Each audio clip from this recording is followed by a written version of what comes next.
Students, welcome to English grammar paradise institution. আজ তোমাদের মাধ্যমিক টেস্ট পেপার এবিটিএ 2024 এবং 25 এর যে পেপারটা রয়েছে তার পেজ নাম্বার 429 এর ইংলিশের গ্রামারটা তোমাদের সামনে সলভ করে দেখাবো। চলো স্টার্ট করছি, আমার সাথে দেখো। Virat Kohli scored will score a century in the last test match. Last যে গত যে টেস্ট ম্যাচটা হয়েছিল তাতে স্কোর করেছিল, তাহলে এটা পাস্ট টেন্সে রয়েছে, পাস্ট ইনডিফিনাইট টেন্স, তাহলে স্কোর হবে এগেনস্ট ইংল্যান্ডের বিরুদ্ধে। Was declared will be declared the man of the match. তাকে ঘোষণা করা হয়েছিল, এটা দেখো প্যাসিভ ভয়েসে রয়েছে, তাই তো পাস্ট টেন্সে প্যাসিভ ভয়েসে রয়েছে। হি ওয়াজ ডিক্লেয়ার্ড, তাকে ঘোষণা করা হয়েছিল।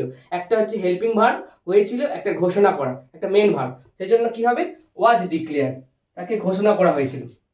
ওকে, দ্য ম্যাচ ওয়াজ হেল্ড, ম্যাচটা অনুষ্ঠিত হয়েছিল, তাহলে ওয়াজ হেল্ড হবে অ্যাট লর্ডসে। লর্ডস হচ্ছে একটা ক্রিকেট গ্রাউন্ড ইংল্যান্ডে। ওকে, নেক্সট দেখো তোমরা, যেটা ছিল article prepositions. I am fond of mystery, ফন্ডের পরে সবসময় অফ হয়, ফন্ড মানে প্রিয়, মানে খুব ভালোবাসে, মিস্ট্রি স্টোরিজ রহস্যময় গল্পকে, তাহলে আমি রহস্যময় গল্পের খুব প্রিয়, মানে রহস্যময় গল্পকে খুব ভালোবাসি। আই ফাইন্ড, আমি খুঁজে পাই, অ্যান এক্সট্রা প্লেজার, একটা অতিরিক্ত আনন্দ খুঁজে পাই, ইন ট্রাইং চেষ্টা করতে, টু সলভ দ্য মিস্ট্রি এই রহস্যটাকে সমাধান করার জন্য। বুঝলে তো কি হলো, I am fond of mystery stories, I find an extra pleasure in trying to solve the mystery. রহস্যকে সমাধান করতে আমি যখন চেষ্টা করি তখন আমি একটা আনন্দ খুঁজে পাই, এক্সট্রা প্লেজার খুঁজে পাই। ওকে, নেক্সট দেখো, ডু অ্যাজ ডাইরেক্টে কি ছিল, জয়েন ইনটু কমপ্লেক্স সেন্টেন্স। তো এটা দেখো, ইট ওয়াজ রেনিং, বৃষ্টি হচ্ছিল, the children could not go out to play, বাচ্চারা বেরোতে পারেনি। আমরা দুরকম ভাবে এটা করতে পারি, ইট ওয়াজ রেনিং, বৃষ্টি হচ্ছিল, তাহলে যেহেতু বৃষ্টি হচ্ছিল তাই বাচ্চারা বেরোতে পারেনি, তাহলে যেহেতু দিয়ে আমি শুরু করছি, দেখো অ্যাজ ইট ওয়াজ রেনিং, একটা কোমা দেব, তাই বাচ্চারা বেরোতে পারেনি, তাহলে কি হবে, the children could not go out to play। তাহলে কি হলো, যেহেতু বৃষ্টি হচ্ছিল তাই বাচ্চারা খেলতে বেরোতে পারেনি। ওকে, বা এটাও করতে পারি আমরা, the children could not go out to play, বাচ্চারা খেলতে বেরোতে পারেনি কারণ বিকজ ইট ওয়াজ রেনিং, বৃষ্টি হচ্ছিল। তোমরা দুটোই করতে পারো, অ্যাজ দিয়ে করতে পারো বা বিকজ দিয়েও করতে পারো। ওকে, নেক্সট দেখো, তোমাদের ছিল change the voice. My father gave me a story book, এখানে অবজেক্ট কোনটা, মি বা আ স্টোরি বুক, দুটোই অবজেক্ট। এটা ডাইরেক্ট অবজেক্ট, এটা ইনডাইরেক্ট অবজেক্ট। আমরা প্রোনাউন দিয়ে করার চেষ্টা করব, তাই তো এই ইনডাইরেক্ট অবজেক্টটা দিয়ে করার চেষ্টা করব। তো চলো শুরু করছি। মি সাবজেক্টে আই হয়ে যায়, তারপরে আমরা টেন্সটাকে ফলো করব, এটা পাস্ট টেন্সে রয়েছে, তাহলে এখানে হেল্পিং ভার্ব কি হবে, ওয়াজ ওয়্যার, আই এর সঙ্গে ওয়াজ বসে, তারপরে গিভ গেভ গিভেন ভার্বের থার্ড ফর্ম ইউজ করতে হবে। আই ওয়াজ গিভেন, আমাকে দেয়া হয়েছিল, কি দেয়া হয়েছিল, আ স্টোরি বুক, কার দ্বারা দেওয়া হয়েছিল, বাই মাই ফাদার আছে, তাহলে by my father.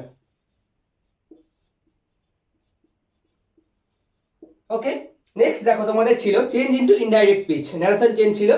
I said to my father, have you written anything about our teacher, এটা দেখতেই পাচ্ছ ইন্টারোগেটিভ সেন্টেন্সে রয়েছে, তাহলে সেড টু থাকলে কি করব আমরা, আস্কড, তাহলে আই আস্কড মাই ফাদার। তারপর এখানে লিঙ্কার বা কনজাংশন ওয়ার্ডটা কি হবে, ইফ হবে, যেহেতু এটা ইন্টারোগেটিভ ইয়েস না কোশ্চেন, ইফ। তারপরে হ্যাভ বসাবো না, ইউ কাকে বোঝাচ্ছে, মাই ফাদার, তাহলে হি হবে।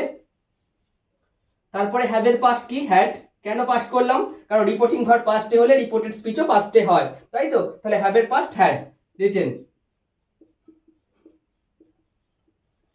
এনিথিং অ্যাবাউট আওয়ার টিচার, মানে কার টিচার, এখানে আই আছে, তাহলে আওয়ার টিচারই কিন্তু থাকবে, বুঝলে।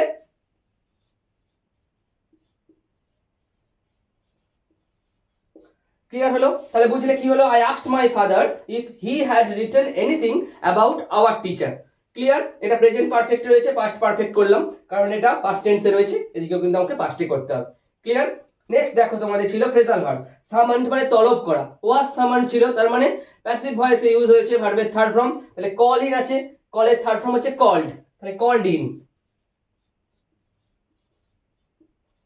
তারপরে কি রয়েছে, রিজেক্টেড, এটা পাস্ট টেন্সে রয়েছে। তাহলে টার্ন ডাউন, দেখো এখানে টার্ন ডাউন আছে, তাহলে এটা পাস্ট টেন্সে রয়েছে, টার্ন ডাউন করব।